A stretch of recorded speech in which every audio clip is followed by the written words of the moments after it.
Hi, my name is Leo Gill, and I'm the project manager for the Windsor-Essex Regional Community Safety and Wellbeing Plan. I work alongside a team of leaders from across multiple sectors who are dedicated to making Windsor-Essex a community where everyone feels safe, has a sense of belonging, equitable access to services and opportunities, and can have their needs met across the region. The team and the development of the plan itself is being led by a partnership between the City of Windsor, County of Essex, and Windsor Police Service. Through this introductory video, you'll have a better understanding of the community safety and well-being planning process and its importance to you and your community. We will go over 3 key takeaways, starting with a bit of background information to contextualize the project and its purpose, and then review the CSWB planning framework and its benefits for the planning process. Finally, we'll conclude with the approach being used in Windsor and Essex County.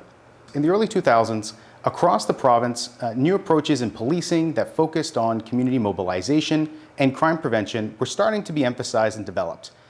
These new approaches were born out of provincial data that indicated that while crime was trending downwards, social disorder calls were trending up. In other words, safety challenges were changing.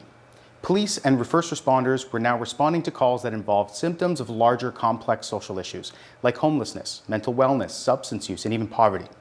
These changing trends led to the creation of the following 3 booklets that essentially established the rationale for the current legislation.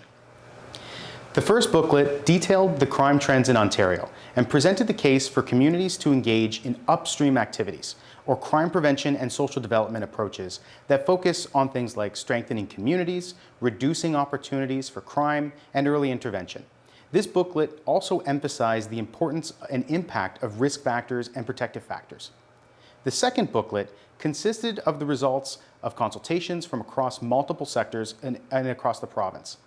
The consultations emphasized the need for greater cross-sector collaboration and led to the creation of the Community Safety and Wellbeing Framework. But more on that in a minute. Finally, the last booklet is essentially a how-to planning guide on establishing these community safety and wellbeing plans. Considering that context, in 2018, after almost a decade of consultation and data analysis of crime and social disorder trends, amendments were made to modernize the Police Services Act, with the goal of moving away from solely incident response to more preventative or proactive practices. The amendments led to the mandate that all municipalities prepare and adopt community safety and wellbeing plans. At the time, the deadline for submission and adoption was January 1st, 2021.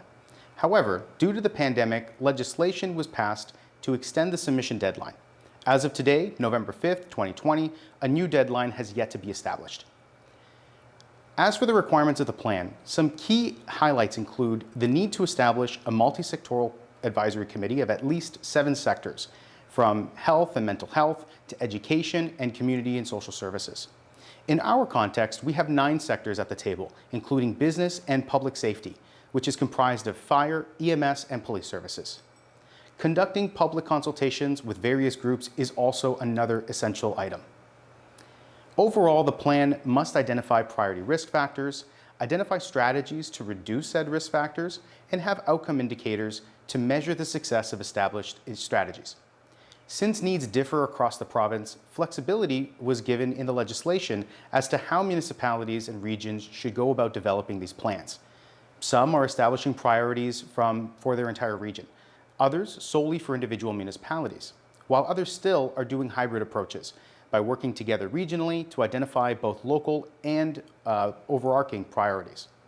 In our context, and through discussions with the County of Essex, it made the most sense to undertake a hybrid approach and develop that plan in collaboration with regional municipalities while also including appendices for each municipality. Not only will this approach allow us to reduce duplicated efforts, it will also allow us to better leverage the great work that's already being done across our communities. For more information, please feel free to visit us at cswbwindsoressex.ca. Thank you for watching.